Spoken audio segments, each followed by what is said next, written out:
Estoy con la doctora Graciela Pinley porque hace más de un año ya Putin desde Rusia dijo: vamos a tomar esta parte de Ucrania que históricamente nos corresponde a nosotros. No va a pasar de 3 o 5 días, una guerra corta, y llevamos más de un año y ahora, según los analistas internacionales, vamos a ver qué dice Graciela, pero tiene más para perder que para ganar. Graciela, gracias por venir al programa, un gusto tenerte acá. Gracias, Rubén, por la amable invitación. Bueno, ¿cómo es? ¿Cuál es tu visión de esta guerra que ya tantos miles de muertos está dejando, tantas complicaciones le está creando al mundo en su economía? Creíamos que después de la Guerra Fría se había terminado todo y sin embargo volvemos a tropezar con la misma piedra. Bueno, mira, yo creo que hay una pregunta fundamental para hacerse porque la guerra va a concluir indudablemente, antes o después, cualquiera llegase a ser el ganador o perdedor. La pregunta sería si el orden internacional se va a mantener como hasta ahora se venía manteniendo, es decir, con una suerte de multipolarismo, con un equilibrio político, digamos, bastante balanceado. Esa me parece que es una pregunta de fondo. Y yo ahí te diría lo siguiente. La guerra, vos muy bien dices que Putin creyó que la concluía en pocos días y no logró hacerlo. Y no logró hacerlo porque él comienza con un ataque indudablemente hacia aquellos sectores estratégicos que le iban a dar la posibilidad de dejar de algún modo condicionado a Putin para que pudiera continuar con la guerra, es decir, sectores estratégicos, y no lo logra. Con lo cual hoy se ha convertido en una guerra de trincheras o una guerra, digamos, terrestre, y que esta suerte de visita que ha hecho por países distintos, sobre todo de Europa, en los últimos días, Zelensky, es una manifestación de querer cambiar esta suerte de impas de la guerra, porque la guerra, vamos a decir, en un pasito más sería convertirla en una guerra aérea, que fue la intención quizás de Putin, que con un ataque aéreo podía definir muchas cosas al comienzo, como muy bien decías, pero daría la impresión que en esta guerra terrestre está casi estancada, más allá de pequeños logros y recuperaciones por parte de Ucrania de algunos territorios. Y lo que quiere revertir ahora Zelensky es a través de conseguir aquellos aviones que le podrían dar la posibilidad de un salto cualitativo importante. Pero el problema es que Occidente se resiste a eso, y se resiste por una sencilla razón, porque entrar en una guerra aérea sería prácticamente involucrar a Occidente en la guerra, que de hecho lo está, porque hace un asistencialismo, o mejor dicho, genera un apoyo material y financiero muy fuerte para que pueda sostenerse Ucrania en el marco de la guerra, pero ya entrar en una guerra aérea probablemente significaría que Zelensky va a atacar el territorio ruso. Eso desencadenaría una guerra de otra magnitud y seguramente allí entraría, como pasó con Siria, Occidente directamente en la guerra, ya no apoyando, sino directamente en el campo de guerra.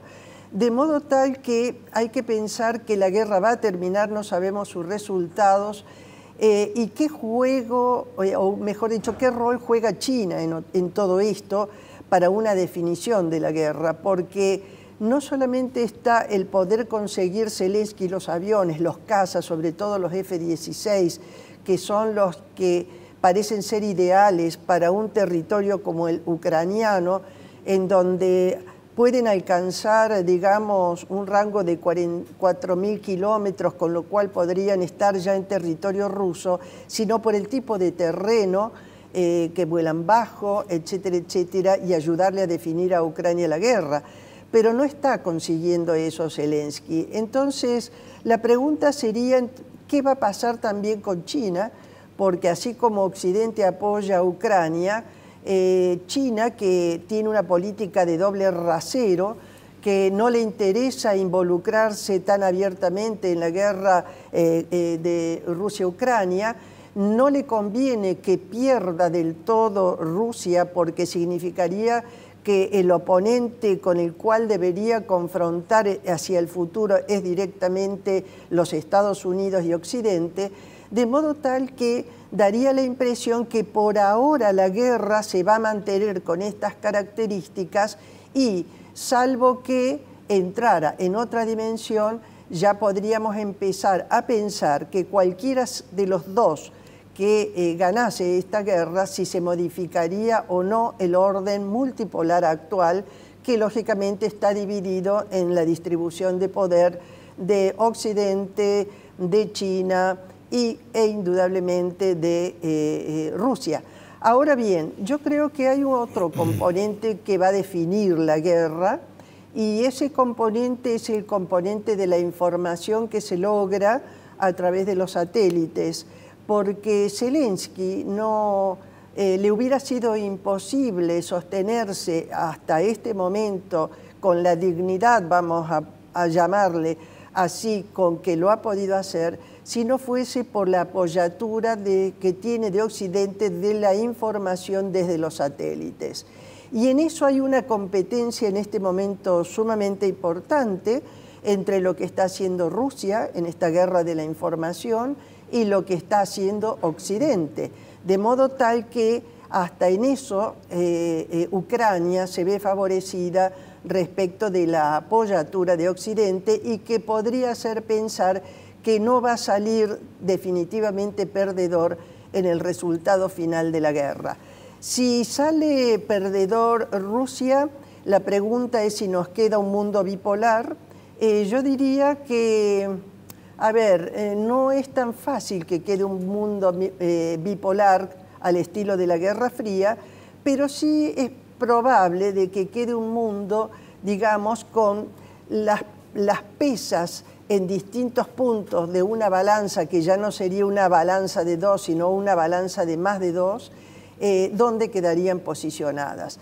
Yo diría que uno de los elementos que puede llegar a hacer cambiar el orden internacional no es la guerra de Rusia exactamente, sino la guerra que podría desatar China, ya no con respecto a apoyar a Rusia dentro de esta guerra actual, sino la guerra que podría llegar a desatar en el mar de China, o mejor dicho, la guerra o la invasión que pudiese realizar sobre Taiwán. Allí sí creo que podría modificarse definitivamente el orden, y que es lo que hace, entre otras razones, de que China no esté apoyando tan abiertamente a Rusia en esta guerra, porque en verdad se está también reservando para la invasión que tiene prevista para el año 2027 como tope para invadir Taiwán.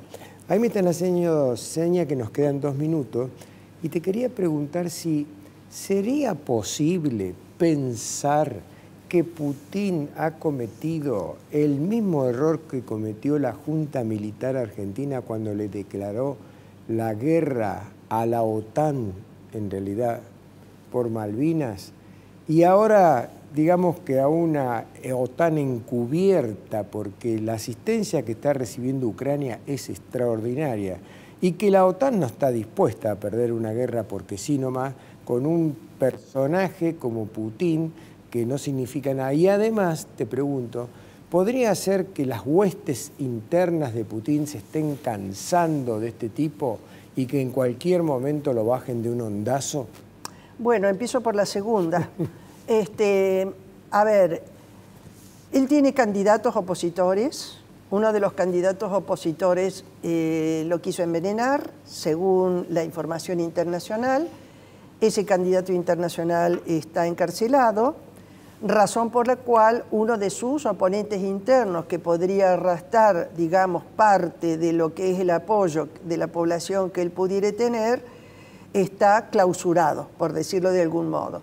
Recordemos que Putin normalmente hasta ahora ha tenido hasta un 80% de aprobación interna, porque representa el hombre fuerte de Rusia, el hombre que puede dar a Rusia o reconstruirle ese yo herido que le quedó a partir de la caída de la Unión Soviética.